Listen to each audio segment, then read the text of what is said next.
In July 1976, Israeli commandos landed in Entebbe, Uganda, and rescued over 100 hostages from a hijacked aircraft. The mission succeeded. One officer did not come home. Lieutenant Colonel Netanyahu, 29 years old, was the only Israeli soldier killed. His younger brother Benjamin was 26. He would spend the next 50 years building his career around a single argument: that the world did not take existential threats seriously enough, and that Israel could not afford to wait. His name was Benjamin Netanyahu, and in the winter of 2026, that argument ended in a war. For decades, Netanyahu constructed a case. Iran was not a regional rival. It was an existential threat, a nuclear program wrapped in revolutionary ideology, a second catastrophe in formation if the world looked away. In 2015, he addressed a joint session of Congress without White House consultation and warned that a proposed nuclear deal would leave Iran at the threshold of a weapon. 3 years later, President Trump withdrew from that agreement. Netanyahu's sustained lobbying was widely credited as a central factor. Maximum pressure followed. Iran's economy contracted. Its proxy networks were degraded. By late 2025, Netanyahu believed a window had opened. On February 11, 2026, Netanyahu entered the White House Situation Room. His argument was structured and specific. Iran was at its weakest point in a generation. The window to destroy its nuclear and ballistic missile infrastructure was open and would not stay open.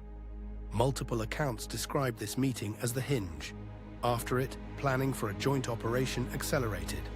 Trump denied that Israel had forced his hand, but he reportedly told aides privately that Netanyahu was willing to fight Iran to the last American soldier.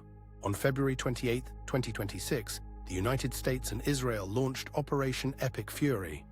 Targets included missile factories, nuclear facilities, naval ports, and energy infrastructure. On the first day, a girls' primary school in Minab was struck. Within 23 days, civil society organizations documented the deaths of at least 1,543 Iranian civilians, among them 217 children.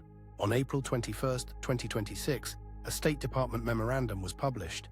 Its legal advisor had written that the United States had entered the conflict at the request of and in the collective self-defense of its Israeli ally. The memo directly contradicted the president's public denials. 13 American service members were dead. Legal experts raised formal objections: the absence of congressional authorization, the targeting of civilian infrastructure, potential violations of the Geneva Conventions. By April 2026, the campaign's stated objectives had not been achieved. The Iranian government remained in power. Its nuclear program had not been eradicated. The Iranian Red Crescent reported more than 67,000 civilian sites struck, including 763 schools and 316 health facilities. Netanyahu had spent 30 years warning that if the world did not act against Iran, catastrophe would follow. In 2026, he helped bring that action into being. The catastrophe followed anyway, only its shape was not the one he had described. History rarely delivers the verdict that any single architect intends. It simply records what happened and to whom.